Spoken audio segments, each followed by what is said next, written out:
Hello, everyone. Let's go ahead and get started. It's already after 5. So welcome back.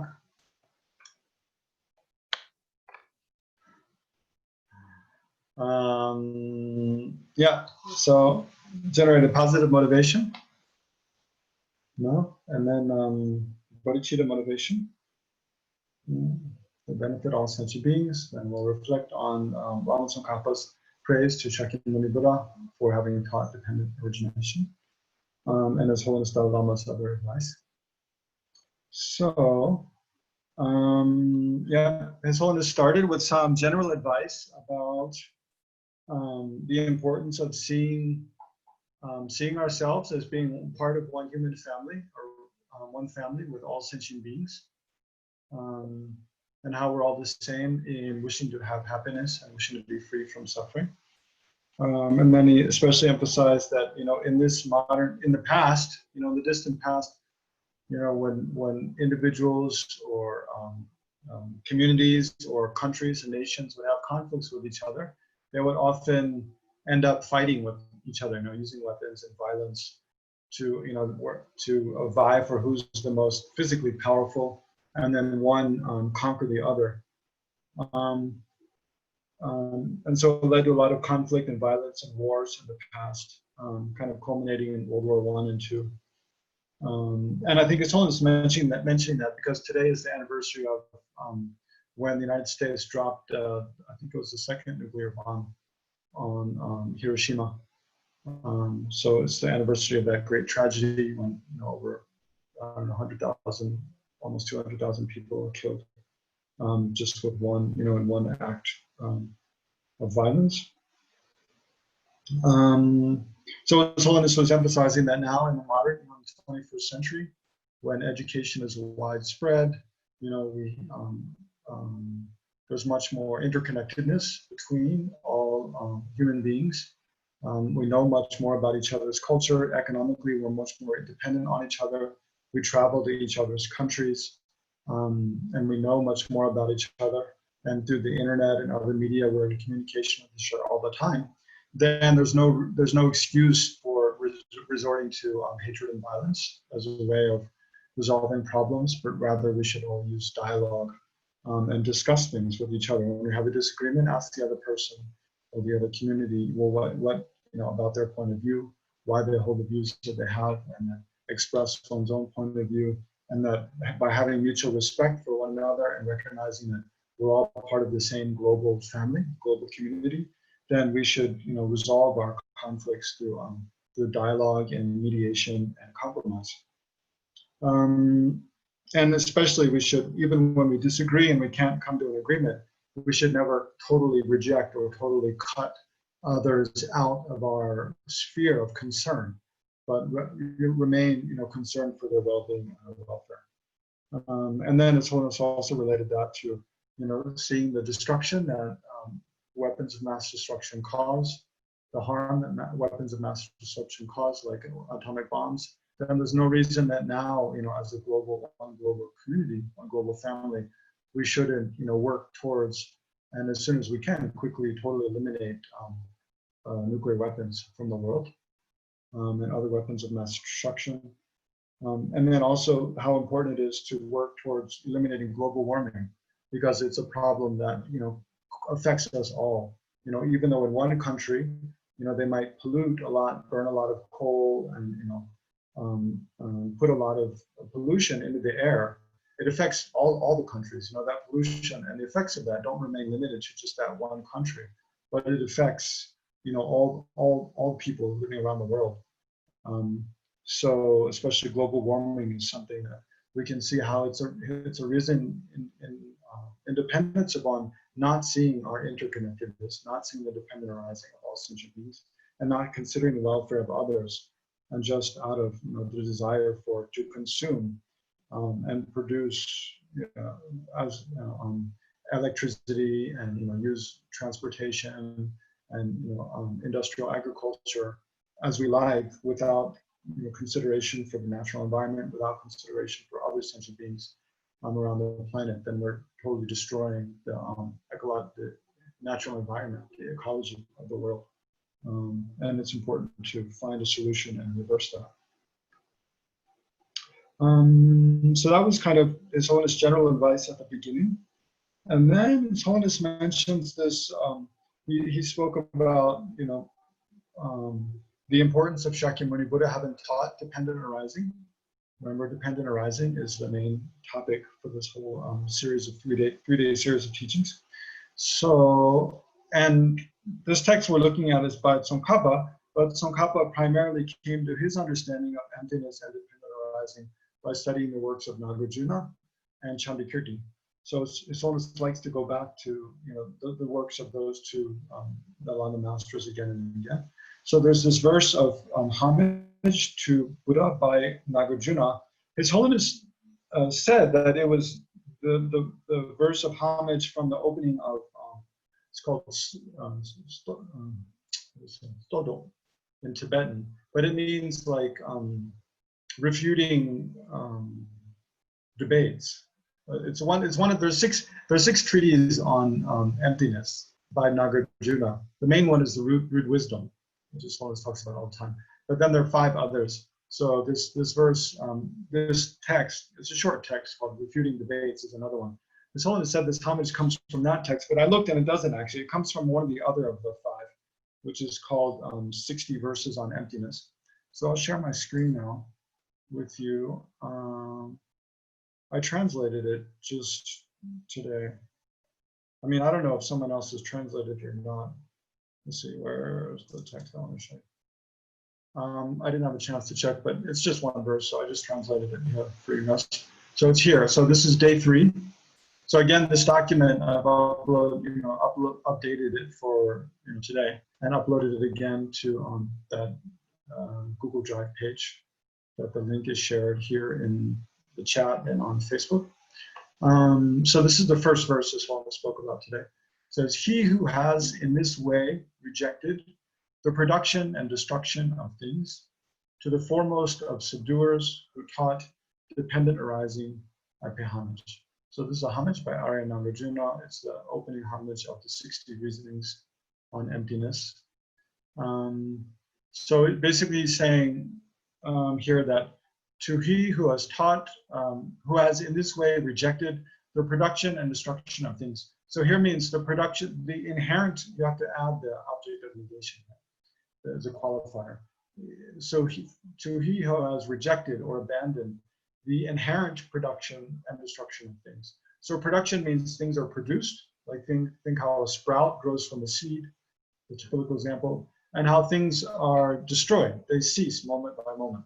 So not only how things are produced in a gross way, like a sprout that didn't exist, how it grows from a seed, but also how by moment to moment things are produced. Every moment things are changing. So the person who, me who's speaking or you who are listening, the person we are right at this moment is something that has just been produced, in this moment while we're speaking. So it's different from the person who logged into the Zoom room initially. Or I mean, basically you're the same person, but you've changed, right? We've all changed. Every moment, and not only us as people, material things, consciousness, our minds, all functioning things, you can say, or all impermanent things are changing every moment. So every moment there's production, without pause. And there's also cessation, right? So the person that we are at this very moment is different from the one that existed a moment before, right? So what happened to that person, or the person we are as we were a moment before, what happened to that? It has been destroyed, right? It has ceased to exist. So production is impossible without destruction, right? They go together. Because production means change. Change is impossible without something becoming new. And it's impossible for something to become new if that which was old doesn't go out of existence, right? So that's what in this verse, I have too many documents open on my desktop. All right, here's the one. He who has in this way rejected the production. So here means it's not that the Buddha rejected production and destruction, right? Production and destruction exist, but production and instruction from their own side, like inherently existent production and instruction, those he rejected. So to he who has rejected the production and destruction of things, to the foremost of subduers, so this is an epithet of the Buddha, meaning that he's the foremost of those who have subdued the negative aspects of their mind, right? Abandoned all the objects of abandonment. And to the foremost of subduers who taught dependent arising, right? So how did he reject inherently existent production and destruction? By teaching dependent arising, right? So this is very common for Nagarjuna to praise the Buddha also for having taught dependent arising. Right? There's many things one could praise the Buddha for, for having taught the Four Noble Truths, or having taught pure morality, having taught, renunciation and compassion. But Nagarjuna again and again and again praises the Buddha for having taught dependent origination. So why is that? And His Holiness says, in ancient India, there are many, well, it's because His Holiness explains at this point that why is it that Nagarjuna praises the Buddha for having taught dependent origination? Because it's the one that really is unique to the Buddha. No other teacher, perhaps, in the world before the Buddha taught that things are empty of inherent existence because they're dependently arising, right? So His Holiness mentioned that already, the law of karma, the law of cause and effect, which is a kind of dependent origination, then was known and was taught in ancient India before the Buddha arose. And many other, like Jesus or Muhammad or many other great teachers, they teach loving kindness, compassion, pure morality, how to generate meditative concentration, renunciation, abandoning attachment to worldly pleasures. Many other teachers teach those things, but only the Buddha taught that everything is empty of its own nature, empty of inherent existence, because all things are dependently arising phenomena. And especially of the different kinds of dependent arising. The Buddha is unique in teaching this to things existing and dependence upon our concepts, right? And dependence upon mental imputation, this most subtle level of dependent arising. And then His Holiness was saying, whether we accept religion or not, right? Whether we accept any religion or not, whether we are Buddhist or not, this view of dependent arising, this view of everything depends upon other things for its existence is very helpful. And it's something that even scientists find very kind of appealing about Buddhist teachings. So again, to bring it back to a more kind of practical day-to-day level and our day-to-day experience, if we think about the kind of how our life depends upon our parents, for example, then even when we have arguments with our parents, it's easier to maintain a sort of sense of gratitude towards them. Because we realize, if we think about how much that we enjoy, how much we've learned, being able to speak a language is something our parents taught us from when we were children. Being able just to be alive now. If our parents hadn't cared for us when we were infants, we wouldn't be alive now. So in that way, everything we've experienced and enjoyed in this life is all due to the kindness of our parents of this life, right? As one example. And then another is just to extend that, think about all, everything we've learned, basically, all comes from other people. There's no idea, there's no knowledge that we have, there's no kind of understanding that we have of anything that hasn't come about in dependence upon others, either our friends, our teachers, our family, our parents, and so forth. And then also, so every kind of, and not to mention karma, right? All the pleasure, every happiness, every happy experience we have, every pleasant experience we have, all is a product of virtuous karma we've created, right? And we create virtuous karma by not harming others and benefiting others as much as we can. And that depends upon there being others. If we were alone in the universe, we were the only person, the only being in the universe, then how would we practice generosity, right? How would we practice not killing? There'd be no one to kill, right? So you can't really practice not killing. How would we practice giving things to others? How would we practice being patient? How would we practice generating kindness towards others, because if there are no others, right? So every virtuous karma we've created depends upon, acting in relation to others on one hand. It also depends upon us learning how to be a good person, which we learn from others, right? From role models. So thereby every happiness we experience is something that is dependent upon our having created virtuous karma, and that's something that's dependent upon other sentient beings. And then also, like when we think about generating positive qualities of the mind, like compassion, that depends upon, again, learning about compassion. Think about the most extreme form of compassion is like bodhicitta, right? The determination to, bodhicitta is based on compassion, the determination to become enlightened in order to free all sentient beings from suffering. So that's something we only learn about, like from Buddhas, from enlightened beings. And Buddhas have become enlightened in dependence upon sentient beings, right? There again. So again, all of our happiness, in a way, depends upon other sentient beings. And then also this idea of dependent arising, it's also a way to understand the physical world.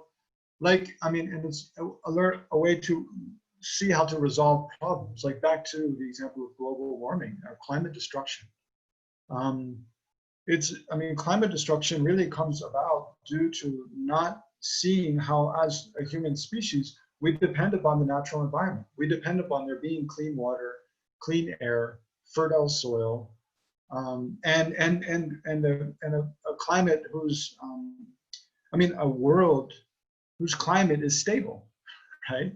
It's because of not seeing not understanding the different causes and conditions, the different factors that maintain a habitable atmosphere on our planet, by not realizing that, by not realizing how if we keep dumping, carbon dioxide and methane into the atmosphere, what effect that's going to have. By that ignorance of not understanding the dependent arising of, that maintains a livable, climate, a stable climate in the atmosphere, in the ocean, in the soils and so forth, then, we've affected the world in a way that we could very well be bringing about our own demise, right, as a species. So that's also, you can see how dependent arising is extremely important. So anyway, and then also His Holiness always brings back to quantum mechanics. So His Holiness is saying, based on dependent arising, then analyze how, and he brings back to psychology, how whether things appear in the way, whether things exist in the way they appear to us. Right? This is a question we have to ask again and again and again.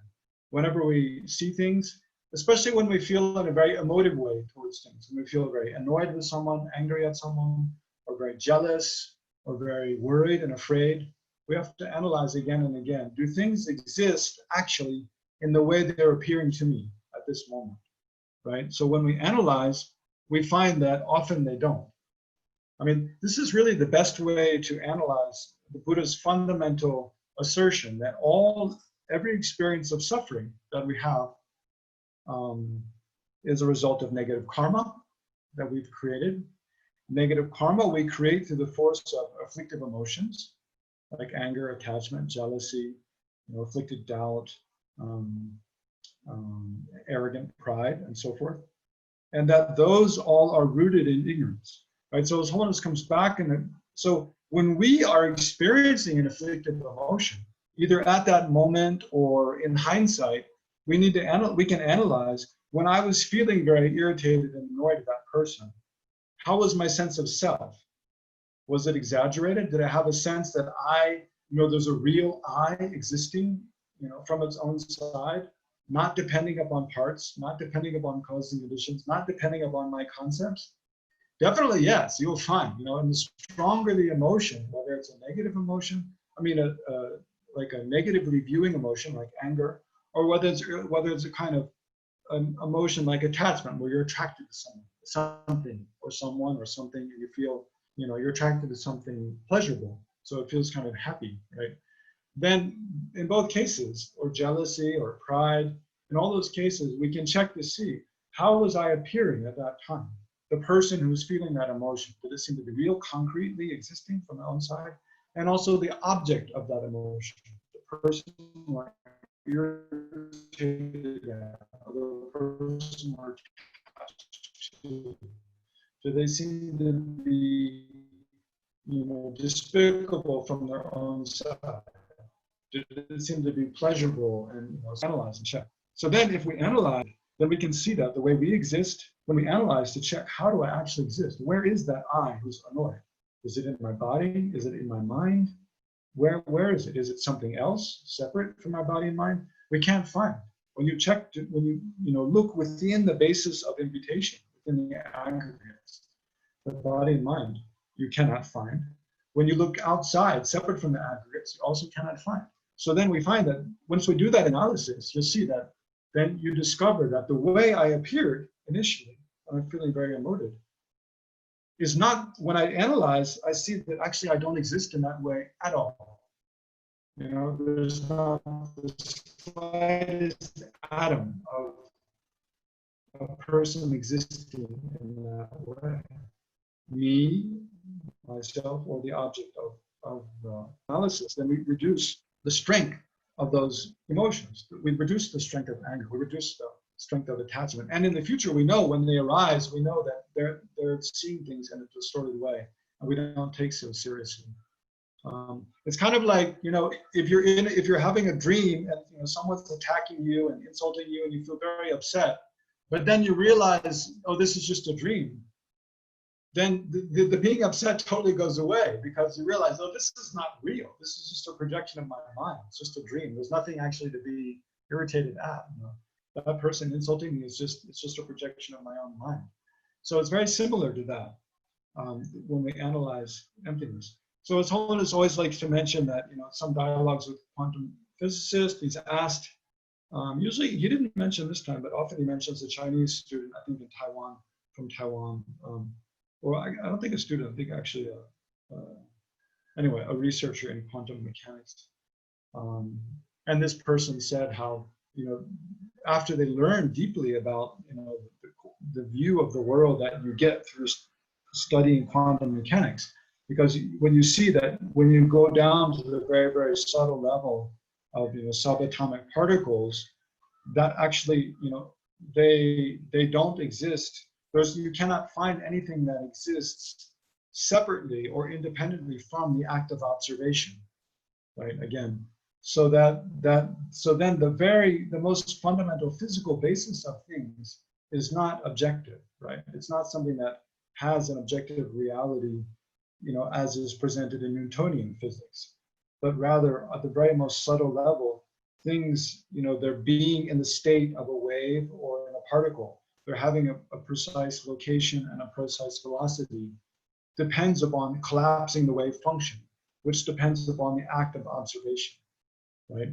So the opposite of that is, well, His Holiness didn't talk about, but it's like the Schrödinger equation, which expresses the probability where something is.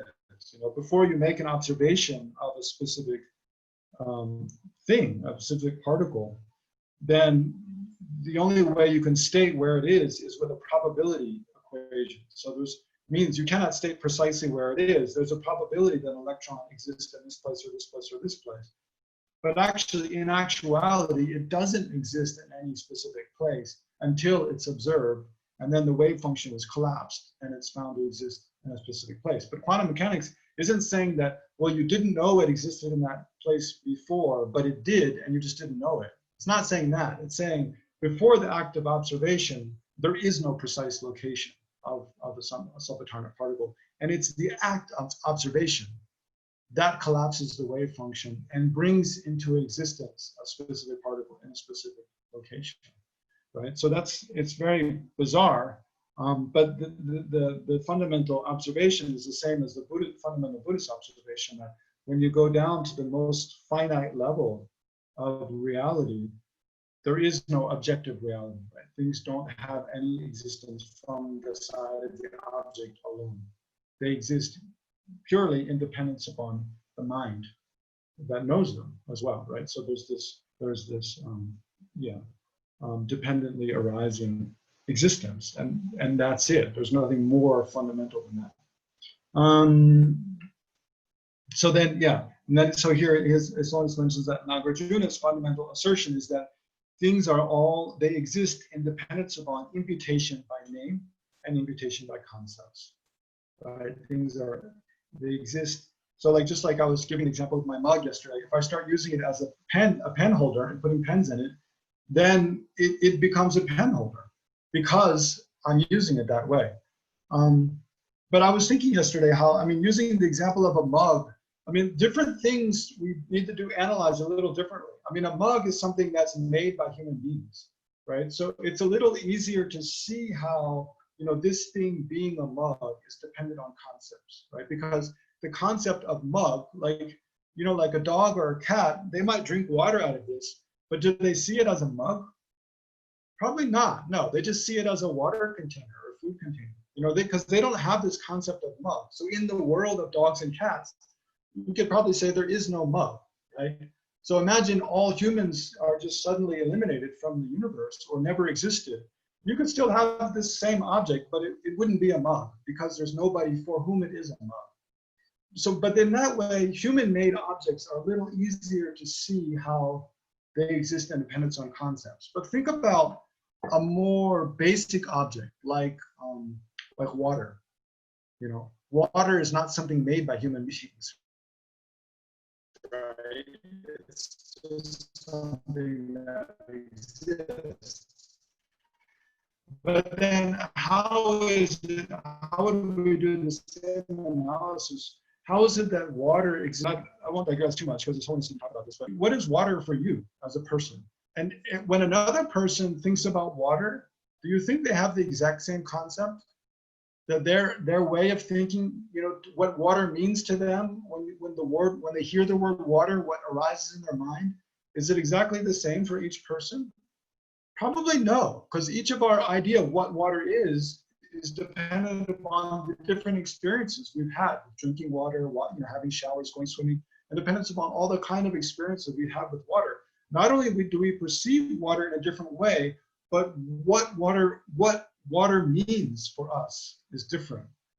And so, what is, I mean, and then even, and not just thinking about different humans, think about then other animals or fish, you know, what they all experience water, right? All these different creatures, but their idea of what water is radically different, right? So what is water really? You know, does water have some objective reality from all those different creatures' experience of water and their idea of water? If it does, then please find that, you know, find that objectively existent water, that water is this. You cannot find, all you find is different instances, each which are different from the other. And based on those instances, we create an idea of this thing, water, which does exist, but the way it exists, and but when we just think of it, it seems like, yeah, something that exists out there, apart from dependent reality. But when you analyze to see, is that really the case, then you quickly see that actually there is no such thing. You know, that's just like an idea we create. So anyway, that's just to give you an idea of some different ways to analyze to see how things exist in dependence upon mental imputation and naming. So again, and then it's Holiness came back to, it's important to see how this analysis of how things actually exist is related to reducing our afflictive emotions, right? Because the whole point of this Buddhist teachings is to reduce suffering, right? And then His Holiness mentioned it'd be good to do more research with psychologists and, you know, general neuroscientists, people in the mental health world, because to see how does this kind of analysis, to see how, you know, things are dependent arising, and thereby refuting or reducing this grasping at things as being inherently existent. Does that actually help to bring more peace in the mind and reduce attachment, reduce anger, reduce jealousy, reduce arrogant pride, and so forth? I mean, you can already see just the other examples of dependent arising, how everything we enjoy comes in dependence upon other sentient beings. You know, like being able to have this Zoom session now, it depends upon all the staff at Zoom, and depends upon, you know, there having been someone creating an internet, and there being, you know, internet and all the servers that exist, you know, that enable this, and there being electricity, right? And there being, you know, we're having computers and laptops. So there's infinite sentient beings who have contributed to making this, you know, this session possible. So even you can easily see how just thinking about that reduces pride, you know. It will already reduce arrogance and pride, and increase our sense of connectedness with others, and increase our sense of gratitude towards others, and thereby increase our sense of responsibility of using our life to benefit others. So that's basically all for His Holiness' kind of introductory talk. And then he went to reading the verses. So His Holiness finished, he started at verse 31, and then he finished the prayer today. So I've already used up way more time than I wanted to, but I did kind of want to just read through the verses quickly today, because I didn't yesterday. So, and then there's just a couple more verses His Holiness threw in during the commentary. So I'll just share my screen now, and we'll look at this Praise of Dependent Arising by Tsongkhapa. Oops. Okay. I just received a note from Tushita. Anyway, I uploaded the verses for day 3 that His Holiness quoted today, but it looks like and then I deleted one copy, but I think I deleted the copy from today instead of one from yesterday. So anyway, before the session is over, I'll upload the most current one. But let's go through these, the actual prayer by Tsongkhapa now. Let's go to message. Yeah, okay. So verse 31. You who speak excellently by seeing as it is, for those who train in your footsteps, all degenerations will become remote, for the root of all faults will be undone. Right? So basically, for those who follow in Buddhist footsteps by meditating on dependent arising and emptiness, then they will eliminate the root of suffering, and all faults will be undone. In verse 32, but those who turn away from your teaching, though they may struggle with hardship for a long time, faults increase ever more, as if being called forth, for they make firm the view of self. So here, His Holiness made the point that while it's true that all different religious traditions in the world teach pure morality and teach loving kindness and compassion and encourage us to generate those, to develop those, when you look at the philosophical views of different religions and different religious traditions, and even within, you know, like within Buddhism, there's different tenet schools. When you look at the philosophical views that they present, then it's important not just to accept that everybody is right and everything is right? Because that would be totally contradictory. So it's important to analyze carefully what is the philosophical view. Different teachers or different religions, different traditions or different schools are presenting, and does that accord with reason, or is it contradictory? Is it harmed by reason? And thereby, recognize that there are significant differences. You know, for example, in Hinduism, they teach the idea of Atma. In Buddhism, they teach Anatma, you know, self versus no self. And what do each mean by that? And which one is correct? And why or why not? Right? So and then finally, you know, by analyzing, we finally accept the view that is not harmed by reason and logic. Right? So I want to emphasize that. So what Tsongkhapa is saying here is that, you know, the view of dependent arising and emptiness of inherent existence is the only correct view. And that however long you struggle, you know, in following other teaching traditions, then the view of the self will be more reified, right? For those who turn away from their teaching, though they may struggle with hardship for a long time, faults increase ever more, as if being called forth. So it's as if they're calling forth more faults. Because they make firm the view of the self, right? So if you follow a tradition which teaches a philosophical view that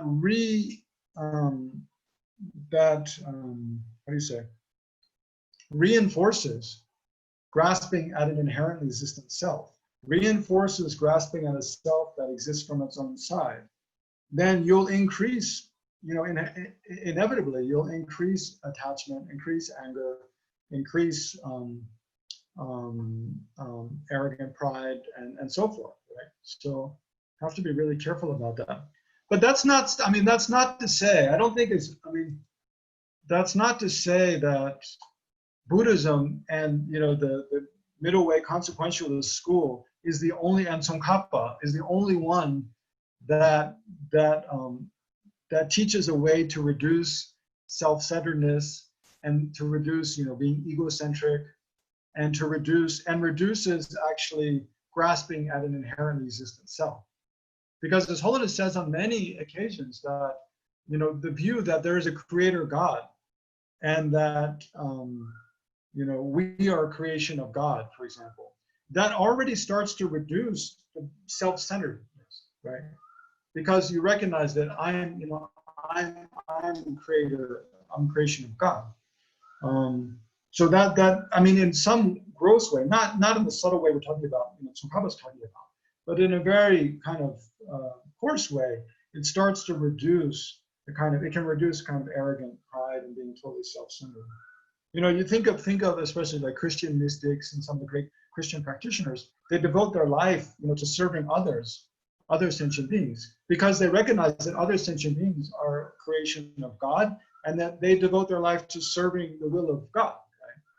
So, and also you find in the writings of Sufi mystics and Hindu mystics, there are ways to reduce this grasping at a very concrete eye through other traditions, although not as clear and subtle probably as Buddhist teachings. And then verse 34, so I'll go back to the screen, the document here.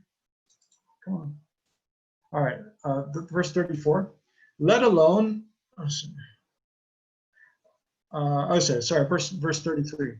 Aha, when the wise comprehend the differences between these two, why would they not at that point revere you from the depths of their hearts? So the difference between the Buddha's teaching of dependent arising and others' traditions grasping at inherent existence, right? So the Buddha's teachings of dependent arising and therefore the lack of inherent existence versus other traditions where they see dependent arising and based on that reason grasp at inherent existence.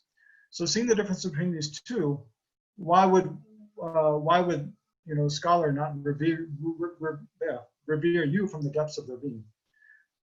Verse 34, let alone your numerous teachings, even in the meaning of a small part, those who find ascertainment in a cursory way, this brings supreme bliss to them as well. So here, His Holiness quoted from the Ornament to the Middle Way, which is here. His Holiness mentioned here, number 2 here, just as the body sense power pervades the body. His Holiness just mentioned that verse. He didn't quote it, he mentioned it. As basically it shows how ignorance, grasping at inherent existence, is the root of all afflictive emotions.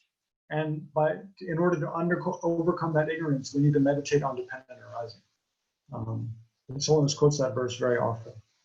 But here he quoted this verse, actually just the last 2 lines from this verse, from the Ornament of Clear Realization. It says, so I'll just read the last 2 lines.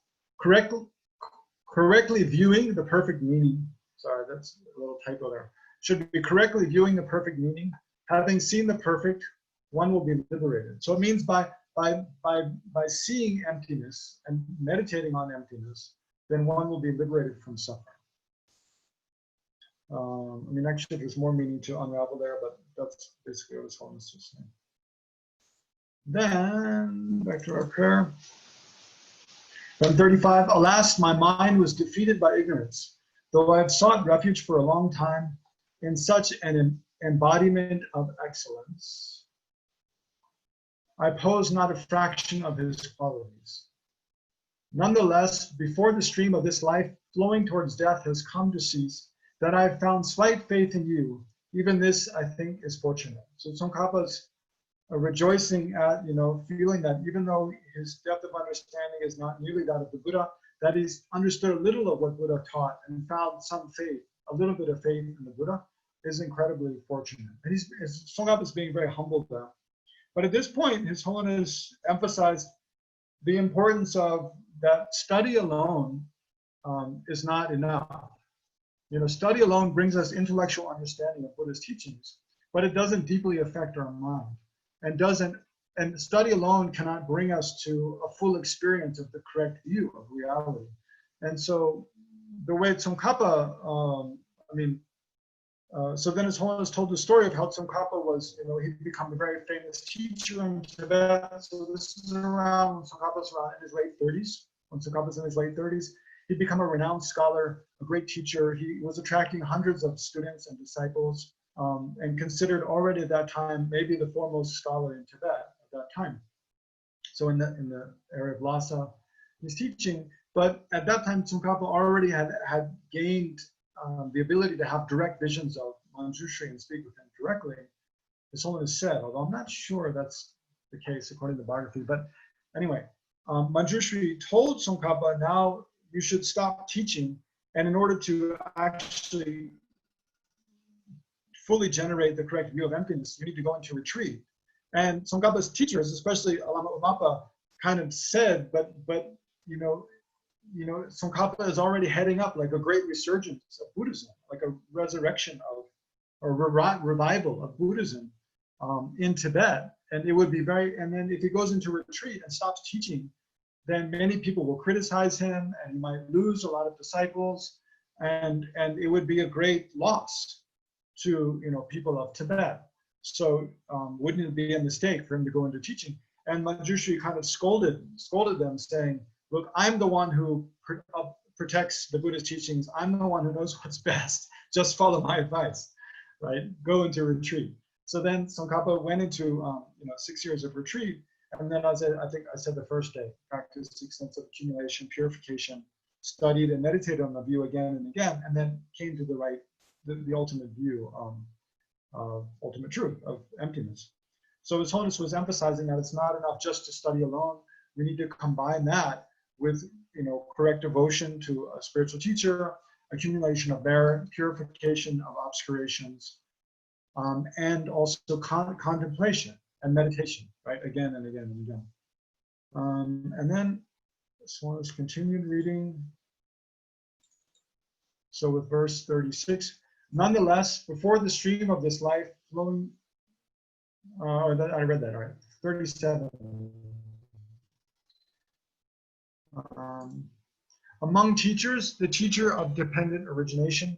Among wisdoms, the knowledge of dependent origination. You who are most excellent, like the kings in the world, knowing this perfectly well, not others. This reminds me of something His Holiness said yesterday, which is that Tsongkhapa's main teacher of the middle way was Rendawa, who's one of the foremost scholars of the Shakya school.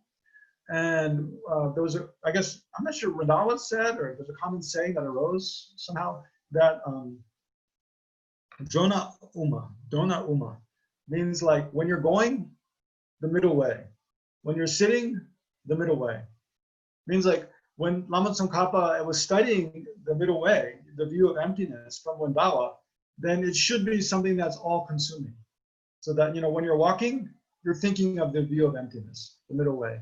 When you're sitting or sleeping, when you're staying in one place, you're thinking of the view of emptiness. So that's the kind of intensity that's required to really generate deep insight into the view in a way that it really eliminates the root of samsara.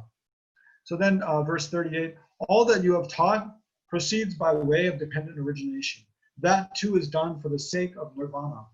You have no deeds that do not bring peace. So this is a really profound verse, and His Holiness ties this to the Four Noble Truths. So Tsongkhapa says, all that you have taught proceeds by way of dependent origination. So remember, the whole overarching structure for the Buddhist teachings are the Four Noble Truths. And the Four Noble Truths proceed by the way of dependent origination. How so? Because the first of the Four Noble Truths, the truth of suffering and the truth of origin, cause of suffering, are dependent originations, right? The truth of suffering is an effect. An effect of what? An effect of contaminated karma and afflictive emotions, which are the cause, right? So that's the set of cause and effect on the side of afflictions, on the side of what disturbs our mind. And then the last two of the Four Noble Truths, the truth of cessation and the truth of the path, are another set of cause and effect. Cessation means the total elimination of suffering and causes of suffering. And so the achievement of Gongten, the truth of cessation, is an effect of what? An effect of the truth of the path, right? By practicing the path, which is primarily the union of method and wisdom, which means the union of method on the one side, renunciation and compassion, and wisdom on the other side is the correct view of reality, of emptiness. By practicing the union of those two and traveling that path, then we eliminate all obscurations and all the causes of suffering. So the truth of cessation and the truth of the path are a second set of cause and effect on the side of purification, right? So the Four Noble Truths consists of two sets of dependent arisings, dependent arising, cause and effect. One, the cause and effect on the side of the afflicted, right? That which disturbs us, and the other on the side of the purified, that which brings us peace and happiness, right? So in the Four Noble Truths, then the Buddha is teaching dependent arising. So he said, all that you have taught, and then all of Buddha's teachings fit within that framework. All that you have taught proceeds by way of dependent origination. That too is done for the sake of nirvana, right? So all of the Buddha's teachings are for the sake of peace, for the sake of freeing us from suffering and bringing us to perfect happiness and well-being. You have no deeds that do not bring peace. So this is often one epithet, one quality of the Buddha's speech, is that there's nothing the Buddha spoke that is not for the purpose of bringing peace and happiness to sentient beings. So then 39, alas, your teaching is such, in whosoever's ear it falls, they all attain peace. So who would not be honored to uphold your teaching? It overcomes all opposing challenges. It's free from contradictions between earlier and later parts. It grants fulfillment of being's two aims. For this system, joy increases evermore. So Tsongkhapa is expressing his great enthusiasm for all of the Buddha's teachings, based on gaining total confidence and faith in the Buddha's teachings, based on the reasoning of dependent origination to establish emptiness. And then verse 41, for its sake you have given away again and again over countless eons, sometimes your body, at others your life, as well as your loving kin and resources of wealth. Seeing the qualities of this teaching pulls hard from your heart, just like what a hook does. It means from a person's heart, right? Seeing the qualities of this teaching pulls hard at one's heart, just like what a hook does to a fish. Sad it is not to have heard it from you. So Tsongkhapa is expressing his sadness of not having met the Buddha directly and heard teachings directly from the Buddha. The intensity of that sorrow does not let go of my mind, just like the mind of a mother constantly yearns after her dear child. 40, and then here too, so 44, 45, here too, as I reflect on your words, I think, blazing with the glory of noble marks and hallowed in a net of light rays, this teacher and a voice of pristine melody spoke thus in such a way. The instant such a reflection of the sage's form appears in my mind, it soothes me, just as the moon's rays heal fever's pain.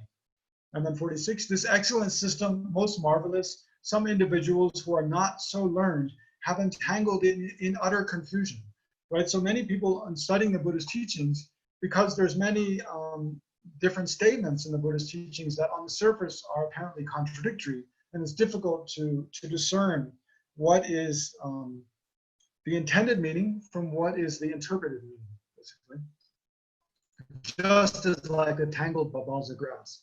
Then 47, seeing this situation, I strove with a multitude of efforts to follow after the learned ones and sought your intention again and again. So Tsongkhapa is expressing how hard he worked. So he wrote this prayer when Tsongkhapa, I think is about 45, 46 is when he wrote. So for 35 plus years, Tsongkhapa has been striving at studying and understanding the Buddhist teaching, and he's kind of reached a culmination at this point, at the point he composes his prayer.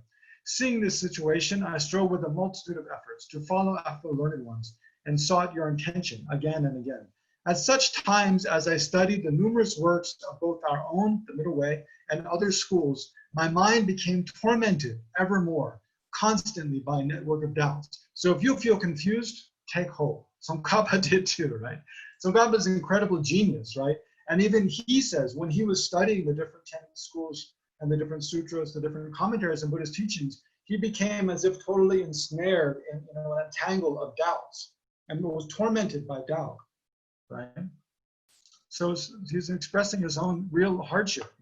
My mind became tormented evermore, constantly by a network of doubts. Here means like a web of doubts, right? So imagine a whole tangle of like fishing line, and how difficult it is to untangle one piece from another, and how frustrating it is. Right? You have to be very patient, do very slowly. So verse 49. So now Tsongkhapa in 49 and 50, he expresses how he was relieved from these doubts. The night lily you prophesied, so Nagarjuna was prophesied by the Buddha, would unravel. Nagarjuna whom you prophesied would unravel your unexcelled vehicle as it is, shunning extremes of existence and non-existence. So remember here, existence means inherent existence, non-existence means nihilism. The two extremes of things existing from their own side and things not existing at all whatsoever. So the middle way is the way between, that things are interdependently existent, and therefore they're empty of inherent existence. So Nagarjuna, whom you prophesied, would unravel your excellent vehicle as it is, shunning extremes of existence and non-existence, illuminated by the garland of white light rays of Chandras. So Chandra means the moon, of Chandra's well-uttered insights. Chandra, whose insight, so Chandra refers to the moon and also refers to Chandrakirti, right? Chandrakirti, the main kind of clarifier of Nagarjuna's thought.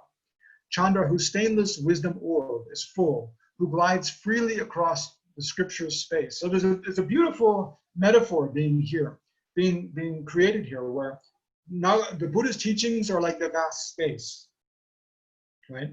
And Nagarjuna's treatise explaining those are like a beautiful pond full of lilies.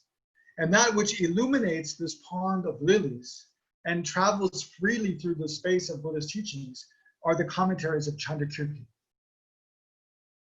Then verse 51, who dispels the darkness of extremist hearts and outshines the constellation of false speakers. So he's saying, just as like when the moon is full and it's moving through the sky, you cannot see the stars, right? The brightness of the moon overwhelms the light of the stars. Like that, Chandrakirti's, the brilliance of Chandrakirti and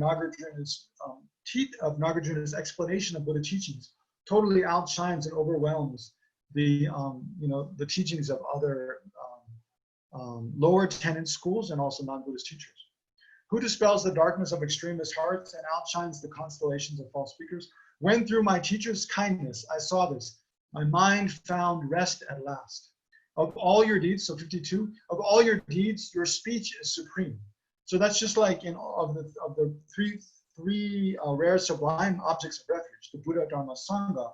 The Dharma is what actually, by studying, contemplating, and meditating on, actually protects us from suffering. So that's the main refuge. Of all your deeds, your speech is supreme. So therefore, the Buddha's teaching of the Dharma is the supreme of all of his deeds. Within that too, it is this very speech explaining dependent arising, which is supreme. So the wise should remember the Buddha through this teaching of dependent origination, following such a teacher and having become a renunciate. So Tsongkhapa is speaking about himself, how he feels so fortunate to have met the Buddha's teachings, have had faith in them, and to have taken ordination. Following such a teacher and having become a renunciate, having studied the conqueror's words, not too poorly. This monk who strives in the yoga practices, such is the depth of his reverence for the great seer. Since it is due to my teacher's kindness, I have met with the teaching of the unexcelled teacher. I dedicate this virtue too towards the cause for all beings to be sustained by sublime spiritual mentors. So this is a famous verse of dedication, this verse and the following one, but especially this one. You know, Tsongkhapa feeling how fortunate he is to have met qualified teachers and realized their teachings, and he prays for all sentient beings to have qualified teachers and be guided by them. 55, may the teaching of this beneficial, may the teaching of this beneficent one till world's end be unshaken by the winds of evil thoughts. May it always be filled with those who find conviction in the excellent teacher by understanding the teacher's true nature. May I never falter even for an instant to uphold the excellent way of the sage, which illuminates the principle of dependent origination through all my births, even giving away my body and life. May I spend, so he's saying, may I follow the example of Shakyamuni Buddha. May I spend day and night carefully reflecting by what means can I enhance this teaching achieved by the Supreme Savior through the strenuous efforts over countless eons. As I strive in this with pure intention, may Brahma, Indra, and the world's guardians and protectors such as Mahakala unswaveringly always assist me. Right? So that is the conclusion of the prayer.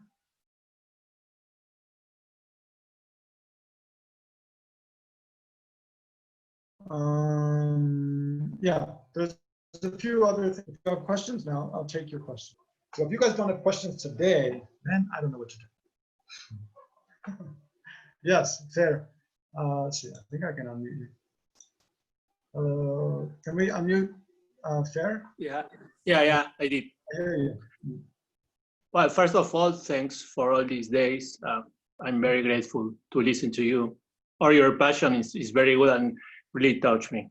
Okay, so in the verse 32, he talks about fault. What that means exactly? Is that like a sin, or is an action or thought? When he talks about fault. Fault? 32. Yeah, in the verse 32, faults Yeah. may arise. Let's see. Oh, yeah. But those who turn away from your teachings, though they may struggle with hardship for a long time, faults increase ever more as if being called forth. Yeah, so here faults means, basically it means, afflictive emotions and ignorance. Okay. Faults increase ever more as if being called forth, for they make firm the view of the self, right? So if we look at the reasoning, it helps to understand. By making more firm the view of the self, it means we feel more strongly that there is an inherently existent I, and I exist as something separate from others. Right? And when I perceive something as attractive, it really is attractive. When I perceive someone else as bad, they really are bad. We reaffirm the self, and then we reaffirm others, and then we grasp that everything is inherently existent. And then like delusions. Yeah, exactly. All the delusions, all the afflictive emotions arise more and more. The more we get away from the sense of dependent arising, and everything being interconnected, and everything being a dependently arising phenomenon. So interconnected with everything else. All right. Thank you. Yeah. Okay. Thank you. Thank you for your attention all 3 days.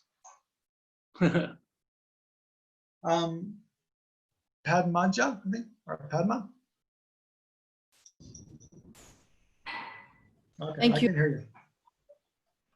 It's like you're in a zoo today, but be careful. There's a leopard behind you.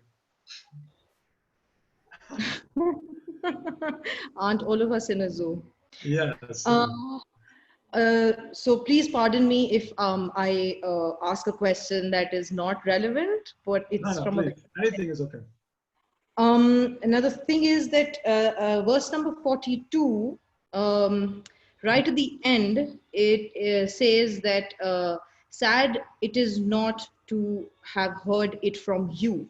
So in this case, is he referring to you as the self who the observer, the person is, or to Manjushri, who the deity is, or to Buddha himself, that's the nature?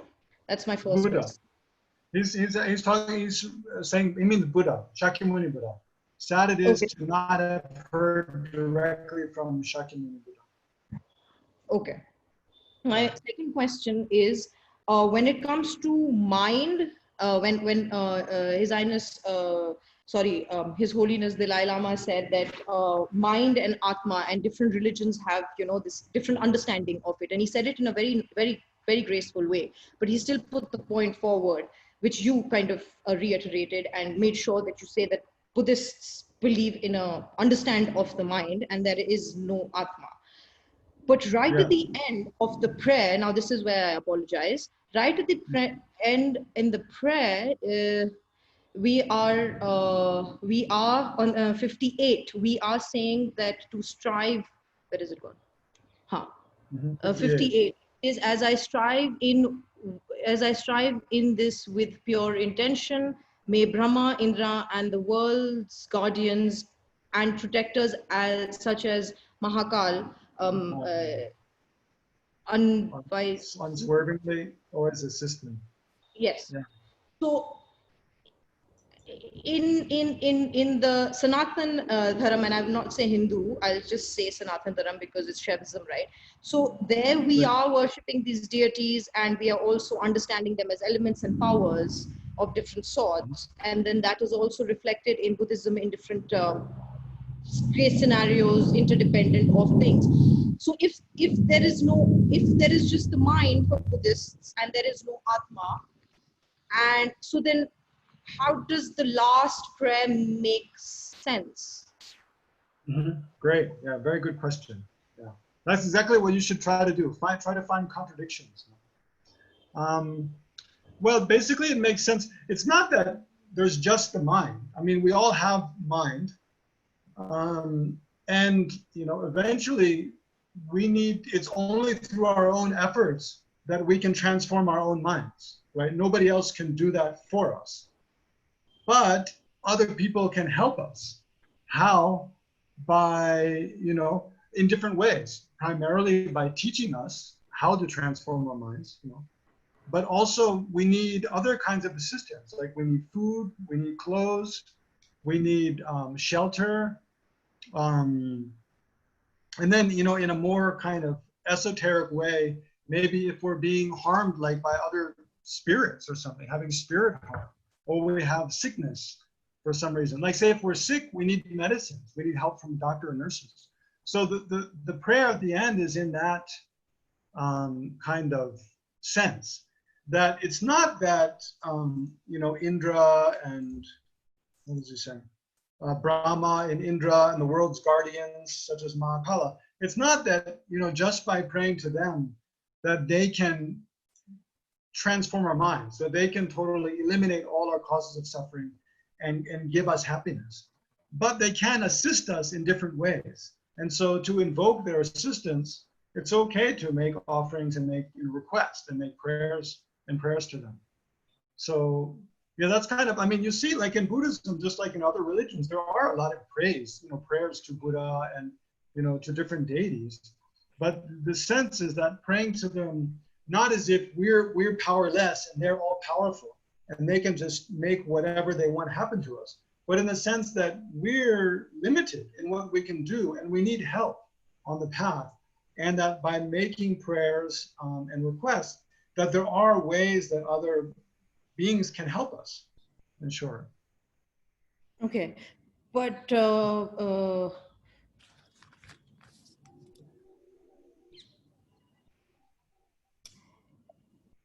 is it a relative understanding for a more scientific approach that Atma is not referred to as Atma and it's called?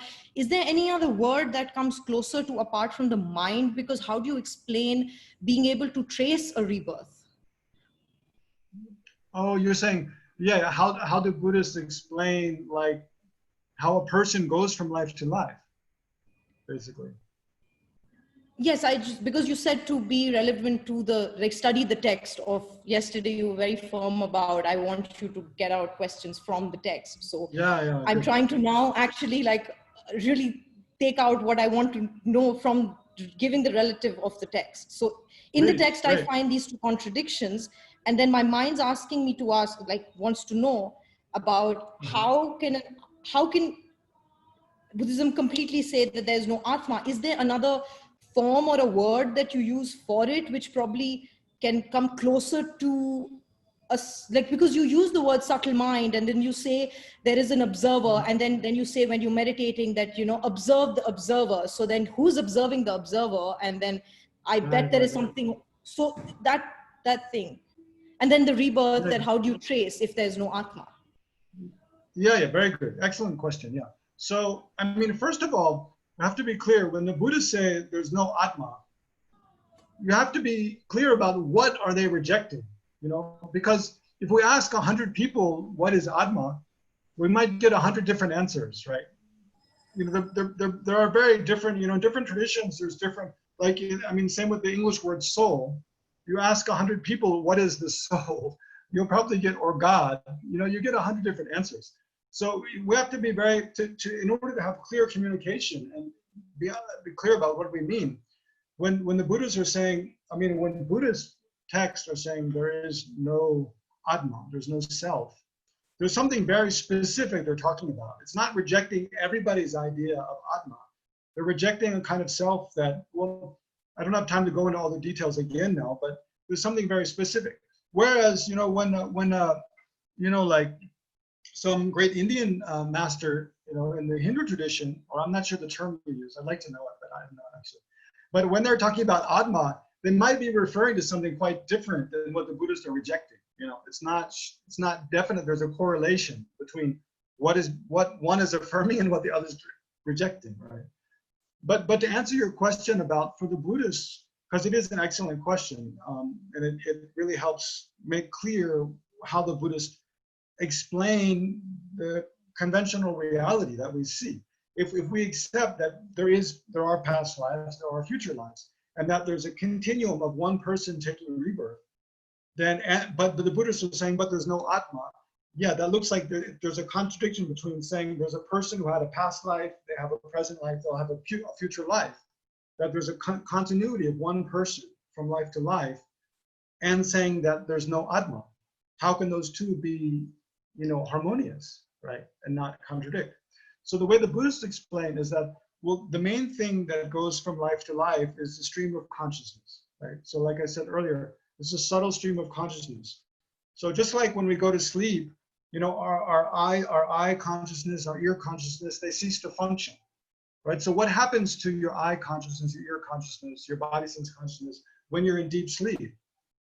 It's like they go into a dormant state.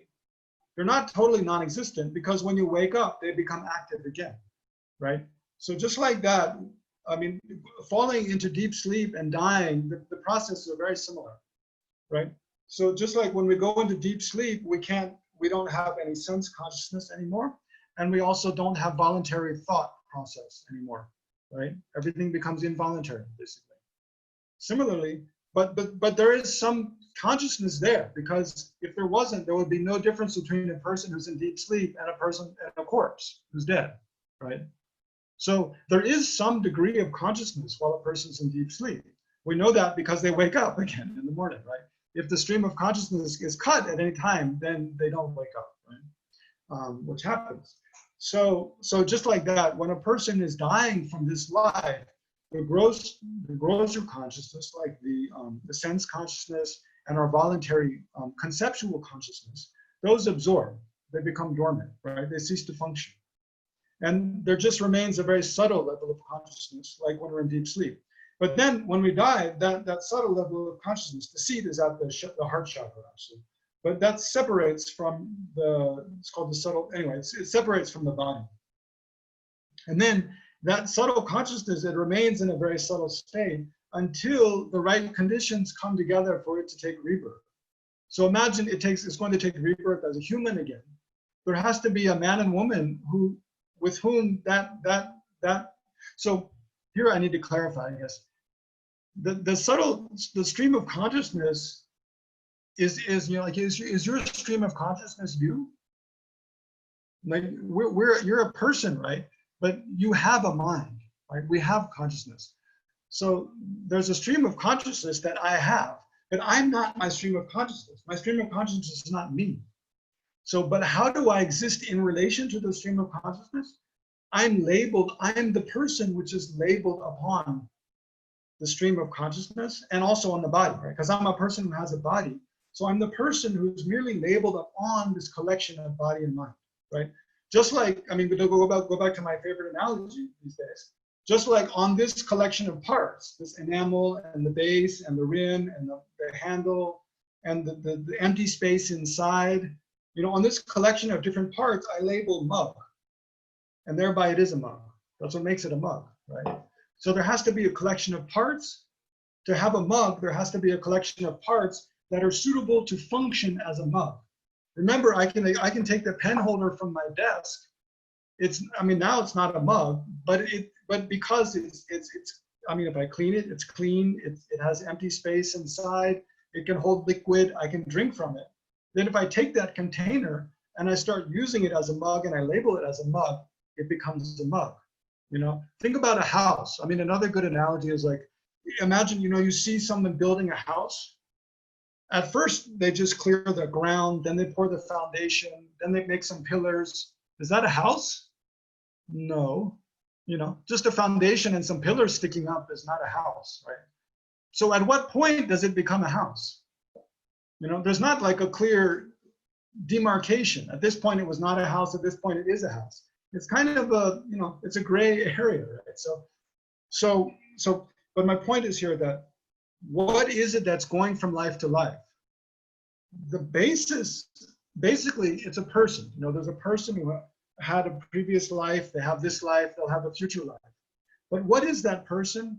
There's something that is labeled upon a basis of imputation, right? The basis of imputation, the main basis is the stream of consciousness, right? So, because it's not our body, our physical body doesn't go from life to life, right? So you can't say the person labeled upon the physical body goes from life to life, because if the basis doesn't go, the person doesn't go, right? So the main basis of imputation for the person who goes from life to life is that unbroken stream of consciousness, which moves from life to life. On that, we label a person, and that person exists. And that's what goes from life to life. So in Buddhism, there is an acceptance of a person. And I mean, just to confuse you a little bit more, that person actually is a self. So Buddhists do accept a kind of self, but what they reject is not any kind of self whatsoever. They reject this idea that there's a self which is permanent and unchanging, a self which is not composed of parts, and especially a self which does not exist in dependence upon imputation on a basis, right? So that's what they reject is, in short, an inherently existent self, an objective, real self. They accept a self which is continually changing, it's made up of parts, and it is merely imputed upon a collection of its parts, right? So that's one more question. Wait, there's one question in the chat already from like 10 minutes ago, so I really should answer that first. Yeah, okay. Okay. What is the importance of the spiritual mentor or guru? All right, this is the question. Basically, it's to help us understand more things. I mean, you know, it's like if you want to learn how to, you know, build a house, just to stick with the same example, if you don't know how to mix concrete, you know, if you want to build a house made of concrete and steel, and then that has internal wiring and good plumbing, and, you know, I don't know, those things, then you need to know how to mix concrete. You need to know how to make pillars. You need to know how to do electrical wiring. You need to know how to do plumbing. So if you don't know how to do all those things, you're not going to be able to make a good house, right? So in order to do all those things, you need to rely on someone who has the experience, who has the knowledge and understanding how to do those things. So that's the reason. So then the reason you need a guru or a mentor is because you need someone who has traveled the path that you want to travel.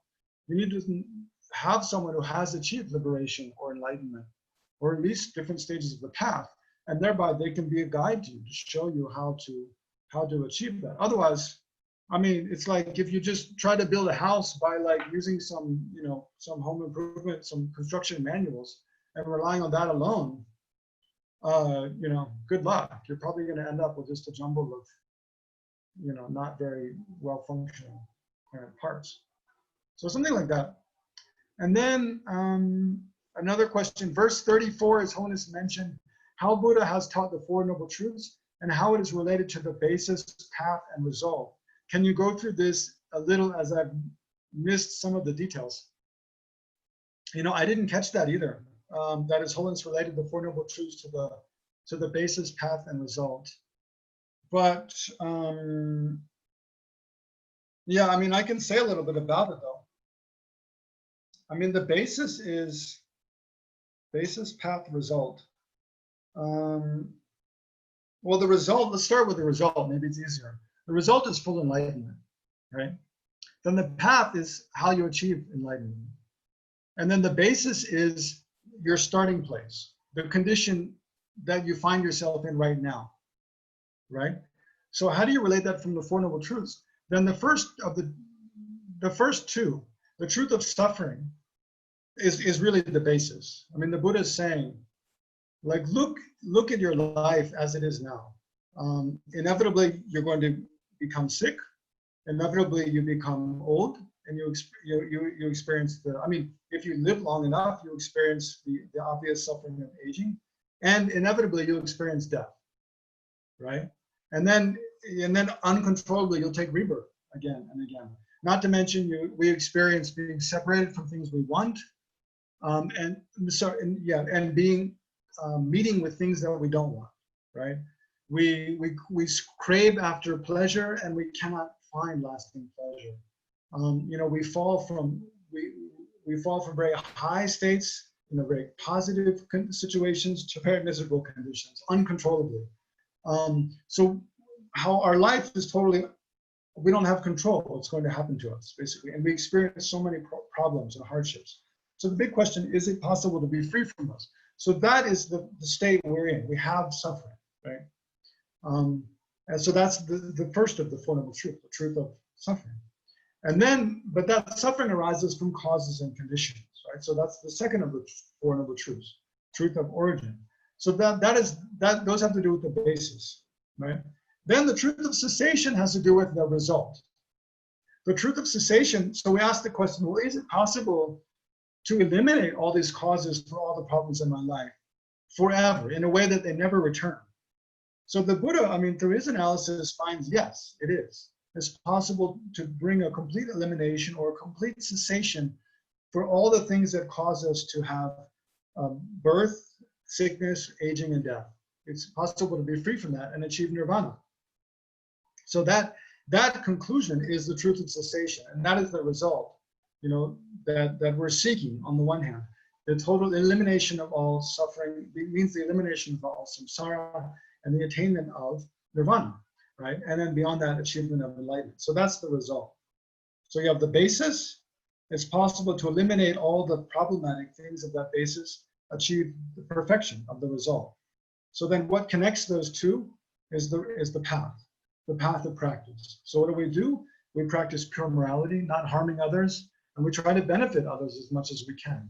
We practice loving kindness, we practice compassion on the method side, and then we also have to, you know, learn to focus our attention. And then we also have to analyze to see what is the ultimate way that things actually exist. So on the wisdom side.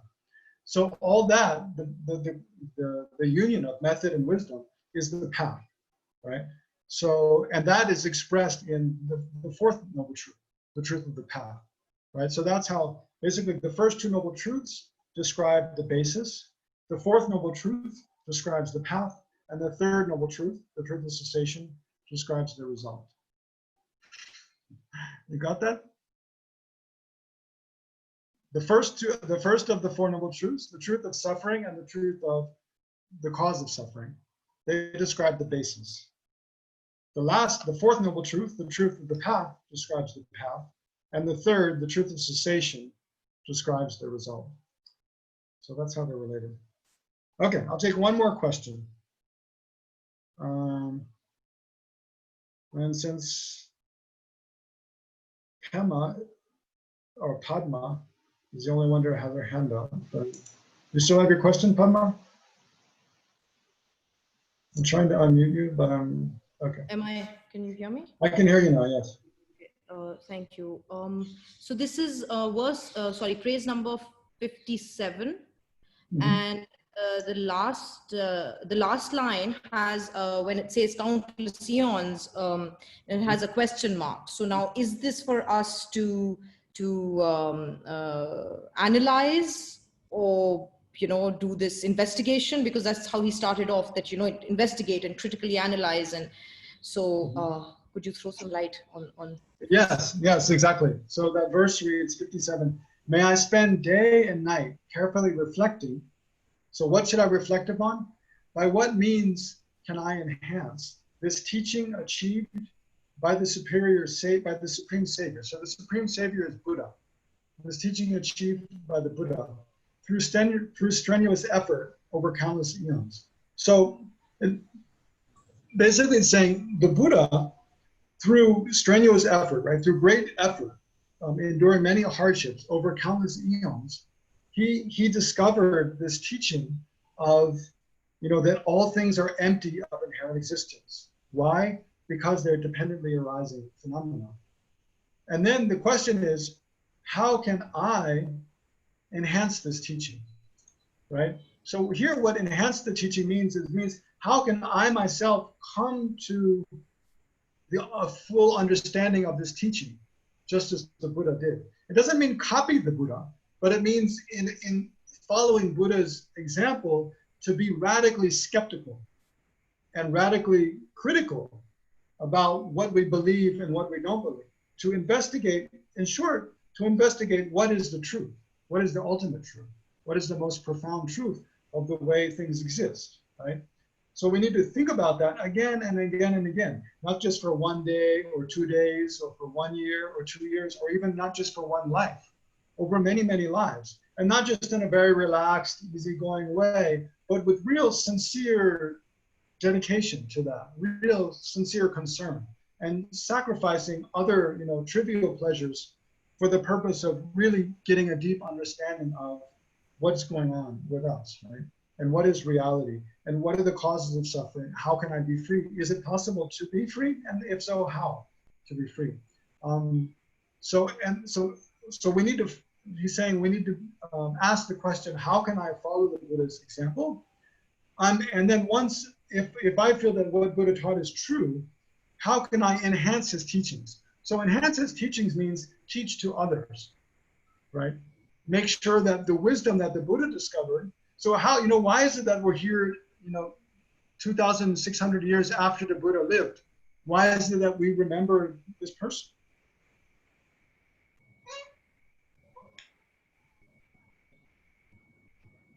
Are you asking me that question? No, I'm trying to answer. It's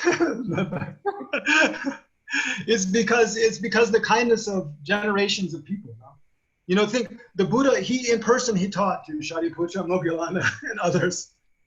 But I am asking you the question, right? Also, but it's due to the kindness of many generations of people like us that we're still remembering what the Buddha taught now, right? So it's in our time now, if people like those people like us don't do the same thing, then 500 years from now, nobody will remember the Buddha, right? Nobody will remember what he taught. So if what he taught is true and right, then 500 years from now, how sad it would be if no one remembers that and no one knows how to be free from suffering. Okay, so yeah, we better conclude there. There are more questions, I know, but we've already gone more than an hour, more than a half hour overtime. So if you want to know more about these topics, there is a great course on emptiness coming up next month in September by Venerable Droma, who's a resident teacher at Tushita, called Insight into Emptiness. So in a much more relaxed way with guided meditations, more time for questions and discussions,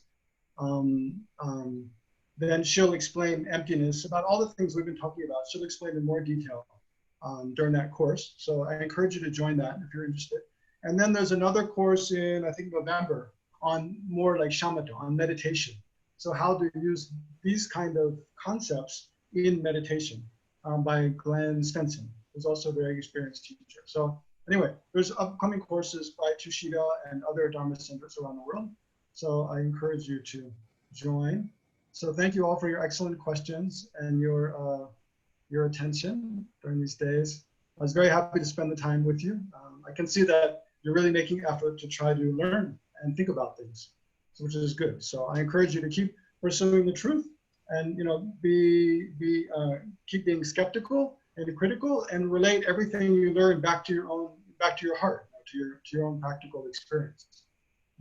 And try to, a real good measure for what we're learning, if it's useful or not, is if we're becoming more kind-hearted or not. If we're becoming a better person or not. It's the main thing. So. Anyway, thank you all, and I hope we meet again sometime, somehow. All right.